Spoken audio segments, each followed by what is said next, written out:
j'ai le plaisir d'ouvrir ce deuxième numéro de Baignade interdite et aujourd'hui nous recevons Pierre à Rennes. Alors Pierre, vous êtes juste diplômé de Polytechnique, ingénieur des ponts, doctorant du MIT, j'en oublie sûrement quelques autres Non. qui vous ont chatouillé au moins. Vous avez créé, on s'en souvient pour certains, une société qui s'appelle Ilog en 1987. En fait, Ilog, c'était un éditeur de composants logiciels de visualisation, de règles, de métiers d'optimisation, de programmation par contrainte, sur laquelle vous êtes intéressé à des problématiques d'optimisation dans de la logistique, gestion des flottes dans les ports, des programmations de connexion de satellites à des bases, contraintes aussi sur les voies des avions, etc. Et puis vous avez revendu Ilog à IBM en 2008. Puis ça a dû vous chatouiller de recréer des sociétés. Donc vous avez finalement créé en 2016 une autre petite jeune start-up qui s'appelle Causality, qui s'intéresse à comment on crée des liens de causalité entre les indicateurs micro, macroéconomiques et événements de marché. Donc vous aspirez des milliers de sources et vous arrivez effectivement à construire des graphes qui explicitent un petit peu les situations des diverses entreprises. Alors, ma première question, c'est finalement, vous avez ouvert la voie des start-upers. Vous étiez un très jeune start-upper à une époque où ça ne se faisait pas tant que ça. Est-ce que vous pouvez revenir sur cette expérience de création de Ilog ? Oui, merci Claire. Je pense que tout créateur d'entreprise, en fait, cherche à satisfaire trois rêves. Un rêve de faire bouger le monde, parce que c'est assez rare de créer une entreprise juste pour gagner de l'argent. Un rêve de faire ça en équipe, parce que maintenant c'est très difficile de faire des grandes choses tout seul. Et puis un rêve de créer suffisamment de valeur pour être rémunéré. Et donc quand on a démarré Ilog, c'était une filiale de l'INRIA, parce que moi je pensais que, j'étais ingénieur des ponts, donc j'étais fonctionnaire, donc je pensais que c'était raisonnable de rendre à l'INRIA ce qu'elle nous avait donné au départ, c'est-à-dire les travaux de recherche qui étaient les premiers produits de la société. Et donc je suis très fier que, en fait, grâce à l'introduction bourse d'Ilog et à l'argent que l'État a réussi à faire, l'INRIA a monté un fonds de start-up. Et ça a fait perdurer en fait tout le système. Mais c'est vrai que quand on a... D'abord, en tant qu'ingénieur des ponts, quand j'ai dit que j'allais créer une start-up, tout le monde m'a regardé comme un fou. Donc il y avait une belle carrière à faire dans l'administration, puis dans le privé, comme tous les camarades. Et c'est vrai aussi que quand on est rentré en bourse sur Nasdaq au bout de 10 ans, c'était le travail de toute une équipe. Et c'était pas juste... c'était clairement pas... juste moi. On avait dès le départ eu 7 remarquables chercheurs en intelligence artificielle qui étaient les cofondateurs de l'entreprise. Et puis ça s'est développé. En fait, par exemple, les contraintes, c'est arrivé par hasard parce qu'on avait recruté un Normalien qui faisait son stage, son service militaire chez nous. Et au bout de 3 mois, il avait fini le projet qu'on lui avait donné. Et il a dit, mais je pense que je peux faire quelque chose. Et ça a démarré la programmation par contrainte dans Ilog. Donc, je pense, là où je suis le plus fier d'Ilog, c'est que j'ai su écouter toutes les bonnes idées des génies que j'ai réussi à recruter. Et en fait, c'est vrai que du coup, l'équipe, ça a été un vrai rêve. Voilà, et on a vendu à IBM, si on regarde, quelques mois avant la catastrophe de Lehman Brothers, où l'ensemble de la bourse a été divisé par 2. Et à l'époque, c'est parce qu'on avait 40% de notre chiffre d'affaires, c'était à base de règles, l'octroi de prêts immobiliers aux États-Unis. Et on voit bien que ça nous mettait dans une très bonne position pour comprendre qu'il se passait quelque chose qui n'allait pas être positif. Et donc, on a cédé aussi Rennes d'IBM en 2008, juste avant le crash Lehman. Et IBM a eu la grâce de ne pas renégocier les conditions d'acquisition entre le moment où on a signé le protocole d'accord et le moment où l'acquisition a été réalisée. Ok, ben, bonjour Pierre, à nouveau. J'aurais une question pour vous. Oui. Doit-on avoir peur de l'intelligence artificielle? Oui, alors, donc moi j'ai passé 45 ans de ma vie dans l'intelligence artificielle. J'ai découvert ça comme un sujet au MIT dans les années, fin des années 70. Je discutais avec Marvin Minsky, Patrick Winston, enfin qui étaient les grands noms de l'IA, et c'était le début. Il y avait très peu de gens qui étaient très intéressés par ça. Mais déjà à l'époque, il y avait des doutes sur le danger que pouvait représenter une IA qui était très balbutiante à l'époque. Hein. Et parce que les hommes ont toujours été fascinés et effrayés par l'intelligence non humaine. Hein, et donc, c'est le mythe de Pygmalion, etc., depuis les Grecs. Et donc c'est une préoccupation qui a toujours existé. Alors, maintenant, l'intelligence artificielle moderne, c'est-à-dire les langageurs, hein, si c'est le mot qu'on adopte en français, ou les systèmes les large language models, c'est vrai que ça a des capacités qui sont très uniques. Et donc, moi, je trouve qu'il y a 3 capacités, et chacune d'entre elles n'a jamais été présente dans un quelconque système que l'humanité a inventé, et elles sont toutes les 3 réunies. Alors, la première, c'est que ça a une largeur, une profondeur de connaissances qui est unique, hein, puisque ça digère des millions de livres, de documents, etc. Et ça, on n'a jamais fait de système qui ait à l'intérieur autant de connaissances. Ensuite, je pense qu'il n'y a jamais eu autant d'équipes de recherche qui se penchent simultanément sur le même sujet. C'est partout dans le monde. Il doit y avoir quelques milliers d'équipes chinoises. Enfin, partout dans le monde, on cherche à améliorer le système, ce qui n'a pas été le cas de toutes les révolutions précédentes. Ni Internet, ni les téléphones cellulaires, ni aucune des révolutions précédentes n'a amené une telle concentration d'énergie pour améliorer un tel système. Et la dernière caractéristique qui n'a jamais existé, c'est que les interactions des utilisateurs améliore le système elle-même. Hein. Et donc là, aujourd'hui, il y a sur ChatGPT 200 millions d'utilisateurs, et jamais on a eu 200 millions d'utilisateurs contribuant à l'amélioration d'un système. Parce que quand on avait le téléphone cellulaire, quand je passais un coup de fil, je n'améliorais pas le téléphone cellulaire, je passais un coup de fil. Tandis que là, chaque fois que je pose une question à ChatGPT et qu'il me donne une réponse, il s'améliore en compréhension de ce qui intéresse l'humain. Et donc ça, c'est quand même, ça rend la dynamique d'un tel système très difficile à prévoir.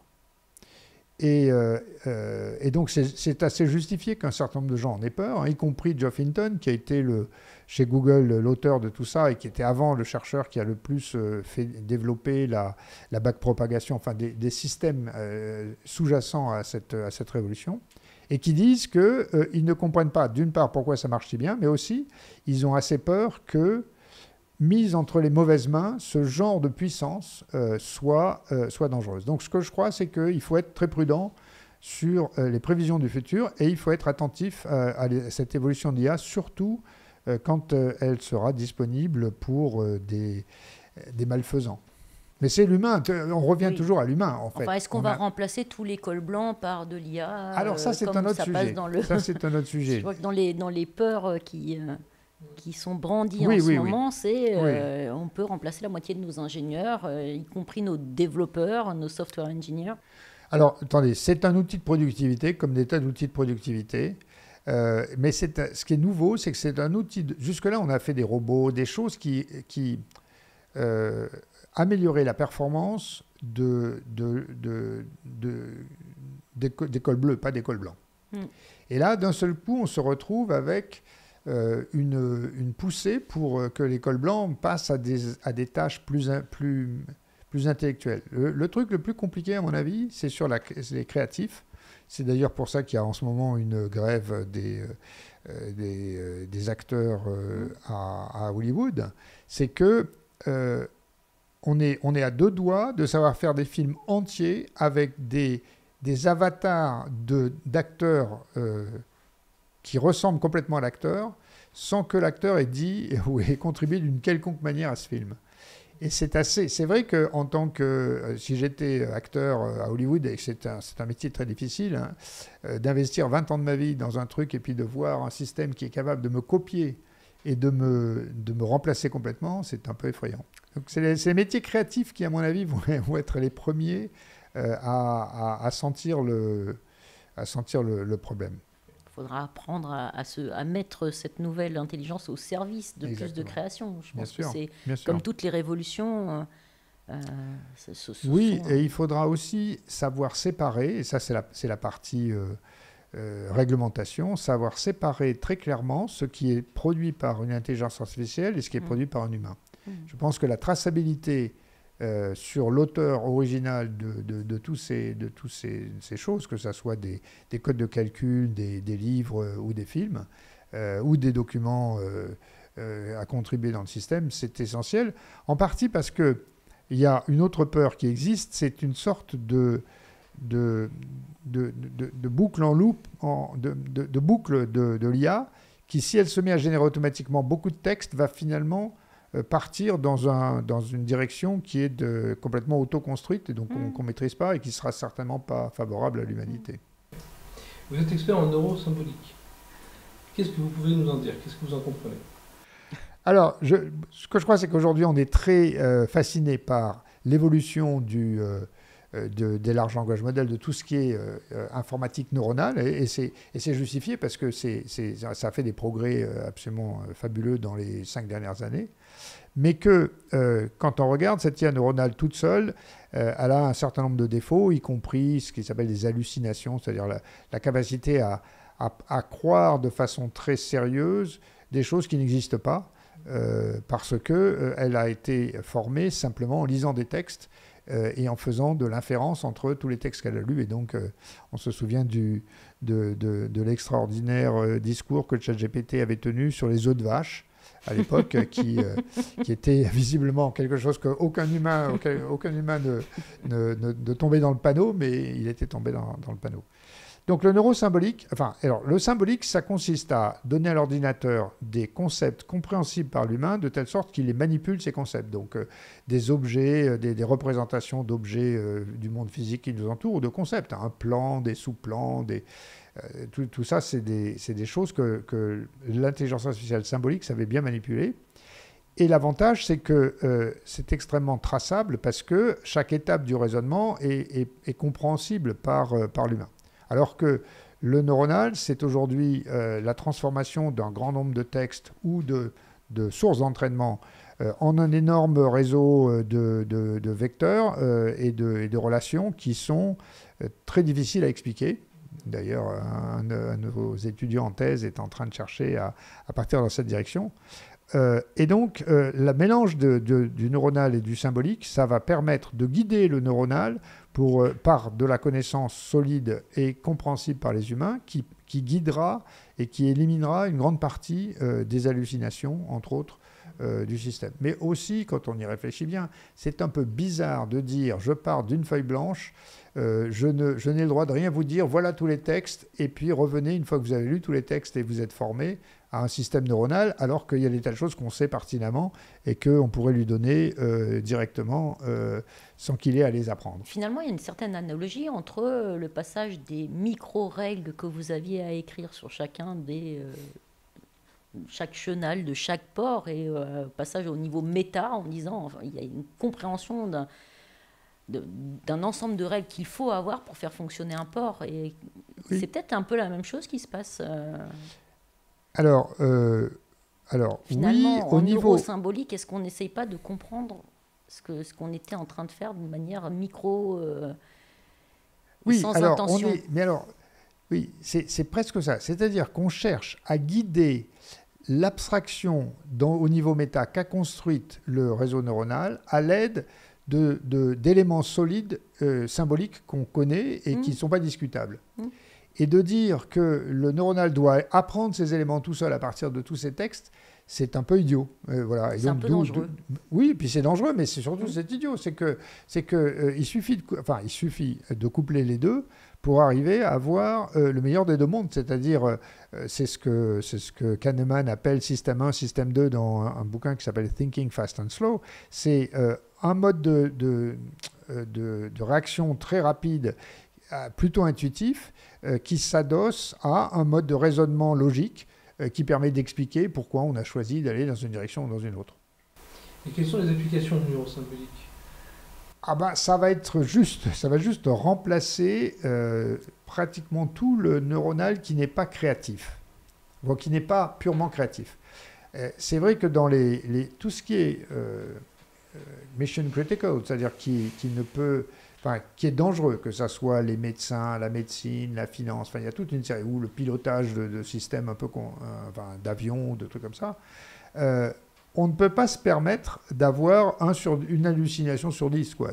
Donc ça, c'est impossible. Et donc, c'est tous les systèmes qui ont besoin d'une solidité dans la réponse, ou en tout cas d'une traçabilité de la réponse qui est essentielle pour être rassuré sur le fonctionnement du système. Alors, il est possible que dans 30 ans, on ait des systèmes d'IA neuronales qui soient suffisamment... qui est tellement appris de tout ce qu'on est en train de digitaliser qu'ils arrivent à recréer complètement le savoir de l'humanité. Et donc là, ça repart dans les peurs. Et une des raisons pour lesquelles c'est possible, mais c'est assez bizarre, c'est que plus on sait faire des bons simulateurs, plus on va permettre à l'ordinateur, non pas d'apprendre juste sur la réalité, qui par exemple en finance, il n'y a qu'un jour par jour, et donc il y a peu de...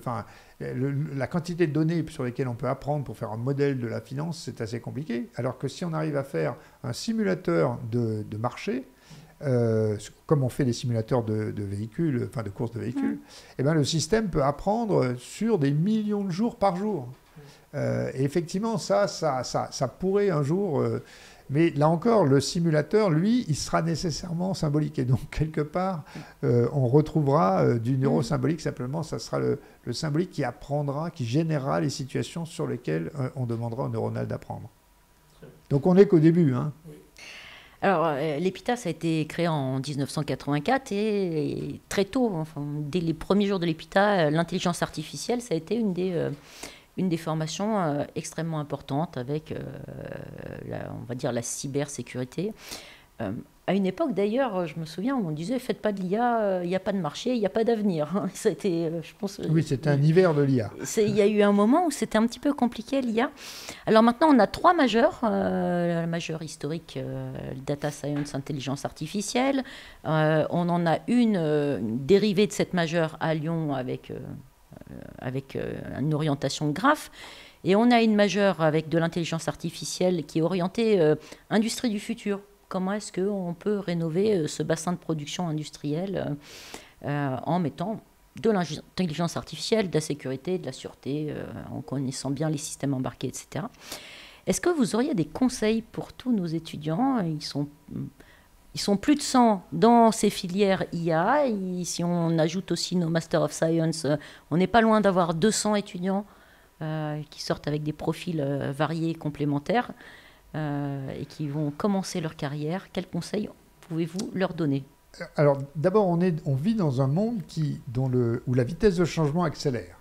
Donc il faut être très prudent sur les conseils qu'on donne, parce que là où en 1800, je pense qu'on pouvait donner des conseils à 30 ans, tout doucement, l'horizon se rapproche. Et quand de nouveau, la vague de l'IA, ça a réellement débuté pour le grand public en 2023. Donc ça a 7 mois, quoi. Donc quelque part, il faut être assez prudent sur ce qu'on peut raconter à partir de 7 mois d'histoire. Ce que moi j'aimais bien dans l'IA symbolique, ce que j'aime toujours bien, c'est que chaque fois qu'un ingénieur développait un système d'intelligence artificielle dans un domaine, il devenait très compétent dans le domaine. Et c'est vrai que tous mes ingénieurs, les ingénieurs d'Ilog, se sont retrouvés dans des tas d'endroits, en finance, chez Thales, etc., à développer ensuite des vrais systèmes avec une expérience acquise qui était extraordinaire, qui était l'expérience de modéliser une expertise quelconque, et on est obligé de la comprendre de façon très intime pour arriver à la modéliser. Et ça, c'est quelque chose de très important, et il faut faire attention à ne pas être uniquement sur les technologies de l'intelligence artificielle, sur le paramétrage des systèmes de convolution ou les systèmes de prompt, parce que ce sont des systèmes, qui sont assis sur une base qui elle-même évolue à telle vitesse que l'expertise dans chacun de ces domaines est une expertise extrêmement friable.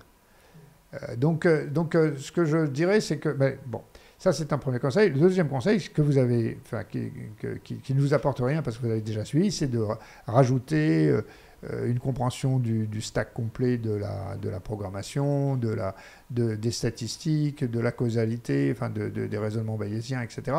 Et donc, ce sont déjà d'excellentes briques de base qui sont très demandées, de fait, y compris pour le développement de l'IA dans les grandes boîtes comme OpenAI et autres, et Microsoft. Donc ça, je pense que ces savoirs solides, vous les fournissez déjà. Oui. Et donc, et après, évidemment, plus le monde évolue, plus il faut savoir apprendre à apprendre. Et donc là, c'est partie des grandes réflexions. Exactement. Sur l'évolution de la pédagogie aussi. Exactement. Et comment peut-on aider les étudiants à avoir une réactivité vis-à-vis de nouveaux savoirs qui soient bien supérieure à celle que l'humanité n'a jamais eue, parce que ça a accéléré de façon démente. C'est la singularité qui nous arrive avec les Californiens, mais enfin, c'est vrai qu'on a un sentiment d'une courbe qui tend vers le haut à toute allure. Et donc, il faut impérativement savoir apprendre. Sans surréagir. C'est un peu, en prenant la bonne distance, je crois que ça fait partie des... Oui. Dans les grands questionnements que nous, on a en termes de pédagogie, c'est compliqué. Il faut suivre en questionnant tout le temps ces nouvelles évolutions, les impacts. Oui, absolument. Voilà, absolument. le sens. Mais c'est compliqué, parce que finalement, l'intelligence artificielle, ça pose la question de qu'est-ce que c'est qu'enseigner à un système ou à un homme. Et en fait, c'est extrêmement compliqué, parce que vous pouvez enseigner par l'exemple, vous pouvez enseigner par la théorie, vous pouvez... Et après, qu'est-ce qu'ils ont retenu? C'est aussi un grand sujet, mais Chacun, pas tous, voilà. En plus. Puisque ce sont tous des individus uniques. Alors, comme on est une école un petit peu décalée, un peu impertinente, on aime bien, mais le bon sens de l'impertinence, la tradition de Baignade Interdite, c'est de finir par une anecdote, quelque chose que vous n'avez jamais raconté, ou quelque chose qui est effectivement un peu humoristique. Donc, à vous.